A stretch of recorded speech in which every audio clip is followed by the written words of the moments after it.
Bonjour, alors aujourd'hui je vais vous lire un extrait d'un roman coup de cœur, c'est celui de Stéphanie Jor, Invisible. Jusqu'où iriez-vous par amour? Le destin n'est pas une question de chance, c'est une question de choix. William Jennings Bryan. Le réel est étroit, le possible est immense. Alphonse de Lamartine. Chapitre 1. Les badauds s'étaient regroupés sur le trottoir de l'immeuble et murmuraient entre eux, cherchant à comprendre l'origine de l'animation inhabituelle dans leur quartier. Qu'était-il arrivé? Une querelle, un cambriolage ayant mal tourné? Les visages se fardaient d'un maquillage grotesque, tantôt rouge, tantôt bleu, sous le balai des gyrophares. Dans la faible lueur du crépuscule, les mines soucieuses, aux yeux écarquillés, se ressemblaient toutes. La curiosité et une certaine forme de soulagement avaient pris le pas sur l'inquiétude, puis l'incident, quel qu'il soit, était arrivé chez les autres. Ce soir, la foule se repaissait du malheur des voisins. Une exclamation étouffée jaillit quand les pompiers sortirent de l'immeuble un brancard sur lequel gisait une housse, contenant visiblement un corps sans vie. Le drame portait à présent un nom, la mort. Restait à apprendre qui reposait sur ce linceul de fortune, pourquoi, comment. Les regards se croisaient, certains spéculaient sur 1000 scénarios, du plus probable au plus farfelu. D'autres pensaient déjà avoir tout compris. Tous voulaient savoir. Le véhicule s'évanouit dans la pénombre, en silence. La sirène ne présentait plus aucune utilité pour son passager. L'agitation ne disparut pas pour autant. Des policiers avaient placé des dispositifs de sécurité devant l'appartement et poursuivaient leurs investigations. La nuit serait encore longtemps troublée par les va-et-vient de l'équipe scientifique. Les plus courageux, ou les plus indiscrets, patienteraient quelques heures supplémentaires dans l'espoir de glaner un indice, une piste. Les uns guetteraient les journaux locaux télévisés du lendemain. Les autres se sentiraient contrariés que leur quartier soit sous les feux de la rampe. On appréciait peu la publicité dans une cité HLM. Certains s'étonneraient. Les Lambert étaient des gens sans histoire. Les derniers, au contraire, certifieraient que cette famille, ayant des problèmes, ils ne seraient pas surpris d'apprendre son implication dans des affaires louches. Peu importaient les versions, rien de concret ne filtrerait. Ici, les règles de l'omerta rythmaient la vie. Dans cette petite banlieue, où personne ne se côtoyait véritablement, mais où tous se connaissaient un peu, la question brûlerait longtemps les lèvres. Qu'avait-il pu vraiment se passer chez les Lambert ce soir-là? Chapitre 2. Louise pensait qu'en France, un classement entre les individus s'opérait dès leur plus jeune âge. Sans être aussi radical que dans le système des castes indiennes, les cartes que vous tiriez à la naissance traçaient votre avenir sous des auspices plus ou moins favorables. Ces différentes expériences de vie l'avaient conduite à conclure qu'on pouvait répartir les gens selon 3 catégories. Les nantis, ceux qui avaient réussi ou pouvaient le faire croire grâce à l'opulence familiale dont ils bénéficiaient. Maison, bagnole, montre, gonzesse. Tout se devait d'être beau, et plus c'était gros, mieux ça valait. Tout, sauf la nana, bien sûr, dont la taille de vêtements s'avérait inversement proportionnelle à cette réussite. La minorité supérieure, celle qui surpassait toutes les autres, au moins en fonction du nombre de zéros sur les comptes en banque, pas forcément en valeur morale. L'immense majorité se composait de ceux qui se fondaient dans la masse, ne sortaient pas du lot, ni vers le haut, ni vers le bas, la fameuse classe moyenne, dont les politiciens aimaient à attiser les craintes ou les convoitises. Parmi eux, Louise en connaissait un paquet qui se faisait des torticolis à scruter la catégorie du dessus et s'usait les yeux sur les réseaux sociaux à admirer des chaussures et des sacs hors de prix, des vacances dans des lieux dont elle n'osait même pas prononcer le nom. Des vies qu'il n'aurait jamais. Pathétique ou pas, Louise n'avait pas d'avis sur la question. Elle avait depuis longtemps renoncé à juger quiconque. Elle trouvait juste bien triste de se rendre malheureux pour des choses qui, de son point de vue, ne revêtaient finalement aucune importance. Les précaires, les pauvres, constituaient l'autre minorité, celle que personne n'enviait, celle qui permettait aux voisins de se rassurer sur son parcours, ces invisibles en marge de la société, ceux qui se tapaient le sale boulot et qui avaient oublié de rêver, entre deux quittances impayées et des pâtes à tous les repas. Parfois même, certains renonçaient. Ils s'enfermaient alors dans la marginalité, arrêtaient de se débattre pour mener une vie normale, au profit d'une bouteille et d'un coin de trottoir. Louise la connaissait bien, cette catégorie-là, et elle avait depuis longtemps cessé d'espérer en sortir un jour. À croire qu'il allait bien, finalement, ce costume d'anonymat. Il était assorti aux fringues trop grandes qu'elle portait, comme un uniforme, des sweats trop larges sur des jeans mal taillés, ses fausses converses aux pieds, les vrais coûtaient trop cher. Son style, Louise s'en moquait. Elle s'était depuis plusieurs années affranchie des dictates de la mode. Porte-monnaie oblige, puis, au fil des ans, sa féminité est devenue un fardeau, plus qu'un cadeau. Cependant, elle mettait un point d'honneur à soigner son hygiène, rester propre en toutes circonstances, et ne jamais sentir la transpiration, contrairement à certaines de ses collègues que l'usage du déodorant semblait rebuter. Pauvre, mais pas crasseuse. Faut pas pousser. Quand on nettoie les ordures et les salissures des autres toute la journée, la propreté devient salutaire. Louise était femme de ménage, technicienne de surface, comme l'indiquait pompeusement sa fiche de paie. Or, la différence ne se faisait qu'à ce niveau, parce que dans les faits, sa technicité ressemblait à s'y méprendre à celle d'une femme de ménage. Son salaire aussi d'ailleurs. Voilà, c'était dit, femme de ménage. Les premières fois, à voir la réaction de ses interlocuteurs, Louise avait eu l'impression de lâcher une grossièreté. Il baissait les yeux, gêné, changeait de conversation. Ce n'était pas le job de sa vie, pas le pire non plus. Et elle savait de quoi elle parlait. Elle en avait écumé des petits boulots foireux, de la poissonnerie au travail à la chaîne, en usine, en passant par toutes sortes de missions d'intérim. Elle avait réuni tous les ingrédients pour concocter la recette classique de la précarité. Prenez des qualifications insuffisantes, un zeste de malchance, une grosse rasade de manque de confiance en vous. Laissez reposer quelques mois et vous obtiendrez des CDD en cascade. Elle se savait futée, Louise. Pourtant, elle n'osait pas. Elle aurait sûrement pu prétendre à autre chose, mais pour cela, elle aurait dû se mettre en avant et vanter ses compétences. Finalement, elle se sentait bien, là, cachée derrière son chariot de produits détergents et son aspirateur. Ici, l'erreur était impossible, les choix faciles. Elle ne pouvait plus se tromper, prendre les mauvaises décisions comme elle l'avait fait durant les 32 années de son existence. Elle devait bien reconnaître qu'elle ne détestait pas son job. Elle appréciait le côté rassurant dans l'accomplissement de ses tâches routinières. C'étaient les gens qu'elle aimait moins. Au début, Louise vivait mal les regards condescendants des clients. Sûrement les mêmes qui disaient à leurs enfants lors de leurs vacances à l'île de Ré que s'ils ne se concentraient pas sur leur scolarité, ils finiraient éboueurs ou caissiers. Est-ce qu'ils la citaient aussi comme exemple? Tu sais, Charles, si tu n'obtiens pas de meilleures notes, tu videras les poubelles des autres, comme cette dame à mon travail. C'est ça que tu veux, Charles? Passer ton temps à sortir les ordures et récurer les toilettes de ceux qui ont étudié à l'école? Elle avait commencé à faire des ménages chez les particuliers. 2 heures chez Madame Dupont, 3 chez les Fournier, et ainsi de suite, 5 jours par semaine. Elle enchaînait les prestations dans des appartements cossus ou des pavillons charmants. Le rythme dense l'épuisait et les trajets entre les domiciles de ses clients l'usaient. Au bout de quelques mois, elle ne tolérait plus la surveillance maladroite de la femme au foyer qui avait peur d'être volée. Les œillades étranges des maîtres de maison, les animaux de compagnie, ou les gamins qui couraient partout et salopaient son travail à peine fini. Elle avait changé de job 3 ans plus tôt, lorsqu'elle avait trouvé une boîte de nettoyage spécialisée dans les services aux entreprises. Ça lui convenait bien. Elle accomplissait son travail avec rigueur et sans passion. Ses écouteurs vissaient sur les oreilles. Elle avait la paix. Trop, peut-être.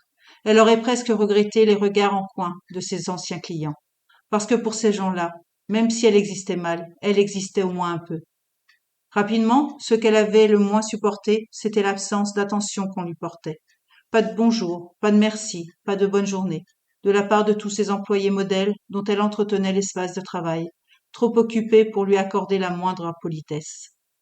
Invisible, inexistante, dérangeante même, parfois. On lui avait claqué des portes de bureau au nez.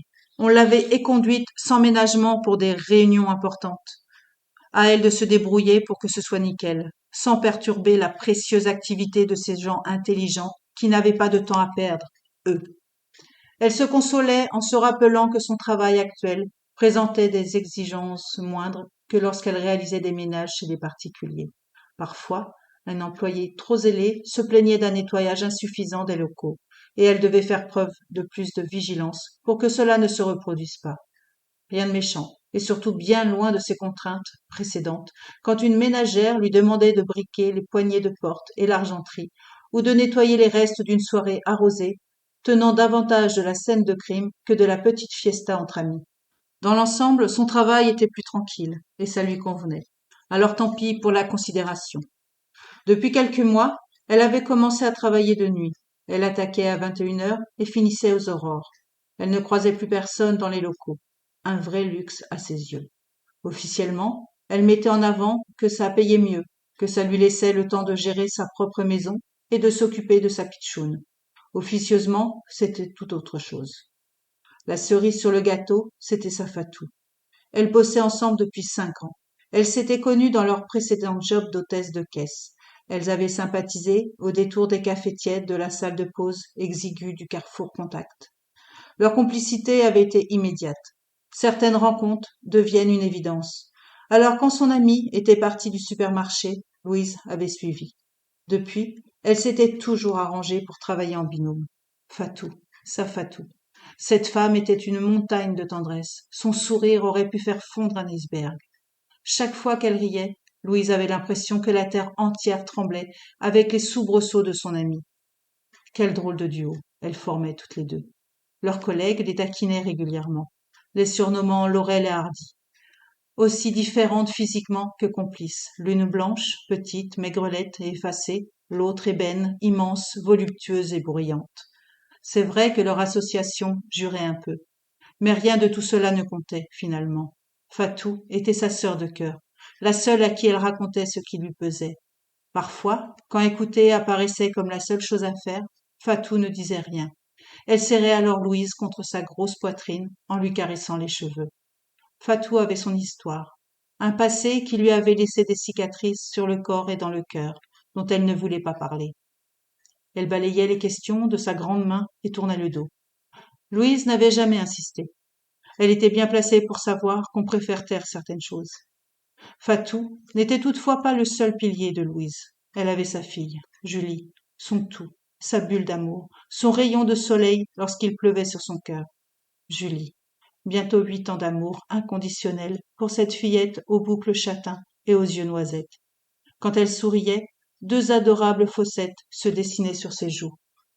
Dans les moments difficiles, Louise fermait les yeux et imaginait le petit corps chaud de sa fille, pelotonné contre elle, son souffle régulier, son abandon total dans ses bras, un câlin de la veille, ou un souvenir plus ancien, à l'odeur de shampoing pour bébé, pour fuir les difficultés. Julie avait toujours distribué douceur et tendresse. Maintenant trop grande pour se nicher comme un poupon dans les bras de sa mère, elle s'allongeait de tout son long sur elle, ses bras en serrant son buste, la tête sur sa poitrine, les jambes enlacées autour de sa taille. Elle ne comptait pas le temps durant lequel elle restait ainsi, l'une contre l'autre, accordant leur respiration. Julie murmurait ses journées, racontait ses rêves, posait des questions. Louise écoutait, une main caressant les cheveux de sa petite, et profitait. Chapitre 3. Maria s'apprêtait à quitter la demeure familiale, en catimini, quand une voix autoritaire résonna dans son dos. « Tu ne comptes pas sortir dans cette tenue, j'espère » Maria se retourna, partagée sur la conduite à adopter. Elle luttait pour ne pas demander à sa mère ce qu'elle reprochait à ses vêtements, elle qui ne connaissait rien à la mode, de toute façon, mais savait qu'en se montrant si peu conciliante, elle risquait fort de se retrouver consignée dans sa chambre. Elle opta donc pour la solution qui servirait le mieux de ses intérêts et feignit la surprise. « Un problème, maman ?» Elle hésita avant d'ajouter. « Je ne suis plus une petite fille. J'aimerais bien m'habiller comme je le souhaite. » Sa mère se raidit avant de rétorquer. « Je suis au courant, Maria, que tu n'es plus une petite fille. Mais tant que tu vivras sous mon toit, tu appliqueras mes règles, ce qui exclut ce genre de tenue. Tu le sais parfaitement. Me suis-je bien fait comprendre ?» Maria baissa les yeux et souffla. « Ok, maman, je vais me changer. » Sa mère émit un claquement de langue satisfait. La jeune fille sentit son regard la suivre, tandis qu'elle remontait l'escalier, la conduisant à sa chambre. Elle passa la porte de son antre, se jeta sur son lit, et étouffa un cri de rage en tapant sur son oreiller avec ses poings. Elle n'était libre de rien dans cette baraque. Elle venait d'avoir 19 ans, mais ne pouvait choisir ni ses vêtements, ni ses loisirs, ni ses amis. Et dire que leur famille attisait la convoitise de toutes leurs connaissances. Maria ne comprenait pas pourquoi. Certes, on pouvait admirer une certaine réussite. Son arrière-grand-père avait fait prospérer sa petite entreprise au-delà de ses espérances. Ayant démarré seul une activité dans le bâtiment, il s'était spécialisé dans les revêtements de sol en matériaux nobles comme le marbre, et le travail avait explosé. Le flambeau avait été transmis de père en fils. Le grand-père de Maria avait repris les rênes, puis avait à son tour formé et passé le relais à son aîné. L'entreprise Gongalves s'était forgé une solide réputation au fil des décennies et s'était démarquée grâce à son expertise et à sa capacité à sublimer les espaces. Ainsi, quand un riche propriétaire souhaitait rénover le sol de sa villa, il se tournait naturellement vers elle. Aujourd'hui, le chiffre d'affaires avoisinait le million d'euros et une vingtaine de personnes œuvraient sur le site du siège social. Pedro, le père de Maria, avait implanté une succursale dans le sud de la France et le service commercial cherchait à présent des débouchés en Italie. On n'assimilait pas encore cette réussite à celle de Steve Jobs du carrelage, mais au sein de leur microcosme, le succès de ce petit apprenti portugais autodidacte et de sa famille faisait rêver. Maria, elle, parvenait difficilement à voir le positif dans la success story familiale. Tout s'était construit grâce à un travail acharné. Alors elle avait passé plus de temps avec sa grand-mère qu'avec Teresa, sa propre mère, investie à 1000% aux côtés de son mari dans le projet familial. Leur rigueur, leur aptitude à canaliser leurs émotions, leur gestion des plannings, qui incarnaient autant d'atouts dans leur carrière, les faisaient paraître froids, ternes, ennuyeux et psychorigides aux yeux de leur fille. Elle se sentait oppressée, prisonnière de cette cage dorée. En regardant ses parents interagir, elle voyait plus des associés qu'un couple. Maria essuya les larmes de rage qui avaient perlé à ses yeux et se dirigea vers sa penderie. Elle se contempla dans le miroir. Tout en lissant ses cheveux bruns, nettoya le maquillage qui avait coulé, recula. Elle pivota d'un côté, de l'autre. Elle se trouvait très bien ainsi et ne repérait rien de choquant. Elle voyait simplement le reflet d'une jeune femme moderne. Certes, sa jupe en jean était un peu courte, mais ça se portait de cette façon. Elle n'allait tout de même pas mettre des jupes longues, plissées toute son existence. Lorsqu'elle l'avait acheté, seule, elle s'était doutée que le vêtement ne passerait pas les critères de sélection de sa chère mère, mais ça valait le coup de tester. À présent, elle savait que le combat était perdu d'avance, du moins en apparence. Par défi, elle prit un selfie qu'elle posta sur Instagram, puis elle ôta la jupe, la fourra en boule dans son sac à dos, choisit un jean noir moulant et redescendit d'un pas léger. Teresa n'avait pas bougé d'un millimètre. Grande, mince, cette belle femme aux yeux perçants dégageait une classe que beaucoup lui enviaient, et une assurance certaine. La seule personne devant qui elle s'effaçait, c'était Pedro, son mari. Elle avait du caractère, mais lui plus encore. Je te trouve bien mieux ainsi. Je te remercie d'être allé te changer.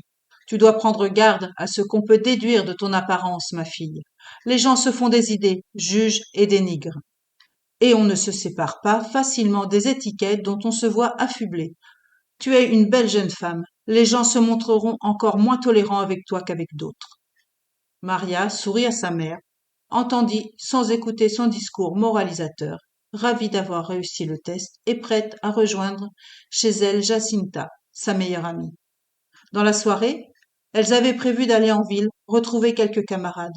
En son fort intérieur, elle savait que Teresa se voulait juste protectrice, mais s'appuyant sur son statut de jeune adulte, elle pensait tout comprendre et considérer ses aînés dépassés.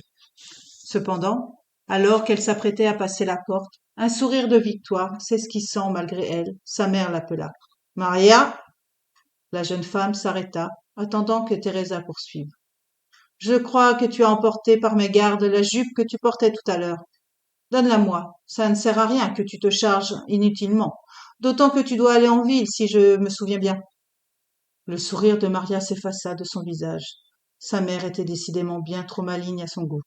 Elle avait oublié que Teresa avait eu son âge avant elle.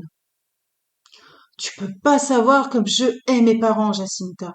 Toutes ces petites humiliations au quotidien, cette manie du contrôle, ça m'épuise. Assise sur le rebord de la fenêtre, dans la chambre de son amie, Maria tira sur sa cigarette. Elle souffla doucement la fumée, en regardant la volute s'effacer dans les airs. Elle fumait rarement, mais aujourd'hui, tout était bon pour calmer le sentiment d'oppression qui la rongeait. Jacinta l'observait, enviant, sans la jalouser, la beauté sensuelle de sa comparse, des lèvres charnues, des yeux de biche, une silhouette harmonieuse. Elle se savait moins séduisante qu'elle, mais grâce aux censures vestimentaires de Teresa, elle se consolait en étant la plus sophistiquée des deux. La jeune femme essaya de tempérer Maria. Tu ne crois pas que tu exagères un peu? On parle d'une jupe, Maria. Ta mère veut juste éviter que les cancans te fassent passer pour une fille légère. Tu sais bien comment ça se passe ici. À t'écouter, tes parents sont des dragons. Eh bien oui, tu ne crois pas si bien dire. Ils sont rigides, froids, fades. Ils ne pensent qu'à travailler, travailler, encore et encore. Nous ne partageons rien. Ils tentent de me donner des ordres et de me dicter ma conduite. C'est le rôle des parents, non? Sans doute, mais pas à ce point, je ne les comprends pas. Pourquoi ne me laisse-t-il pas plus d'autonomie? Je suis majeure, merde. Si l'éducation se bornait à l'âge, ça se saurait. Mon frère n'a pas fait un pas sans l'aide de mes parents jusqu'à ses 25 ans. Maria jugea préférable de ne pas répondre. Si même son amie prenait le parti de ses parents, elle n'en pensait pas moins. Elle comprenait qu'on lui fixe des règles, un peu, mais elle aurait aimé plus de liberté, plus de souplesse. Elle étouffait dans cette geôle de consignes et de contraintes. École privée, loisirs limités, et même cours de langue avec un professeur particulier.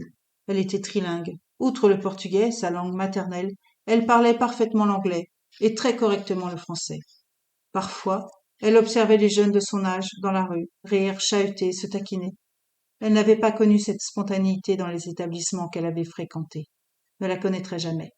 Les élèves de son école lui paraissaient déjà trop adultes, trop sérieux, responsables et ennuyeux. Elle avait des copains, mais leurs manières étaient toujours imprégnées de la retenue de la haute société, du genre qu'ils voulaient se donner. Elle était destinée, comme sa sœur, à reprendre le flambeau familial. Ses parents avaient déjà tout prévu. Grâce à leur formation complémentaire, Magda et Maria deviendraient les futures dirigeantes de l'entreprise. Ce costume pesait lourd sur ses épaules de jeune femme, à peine sortie de l'adolescence. Jacinta, sentant l'agacement de son amie, tempéra. Tu ne devrais pas être dans l'opposition, Maria. Sois rusée. Tu ne gagneras rien avec cette attitude rebelle. Moi, par exemple, je suis les règles à la lettre, tout en me faisant plaisir. Mon prof de piano me donne un cours très particulier ce soir. Elle avait ponctué sa phrase en faisant des guillemets avec ses doigts. Les leçons de solfège avaient cédé la place à un apprentissage beaucoup plus personnel depuis quelques semaines. Maria demanda à son amie rêveuse. Tu l'aimes? Cette dernière s'esclaffa. Qui ça, mon prof de piano? Grand Dieu, non! Pourquoi pas mon tichet du jardinier tant que tu y es? Tu es tellement romantique, Maria. Je m'amuse un peu, c'est tout. Je trouve ça plutôt agréable d'ailleurs. Il a de grandes mains.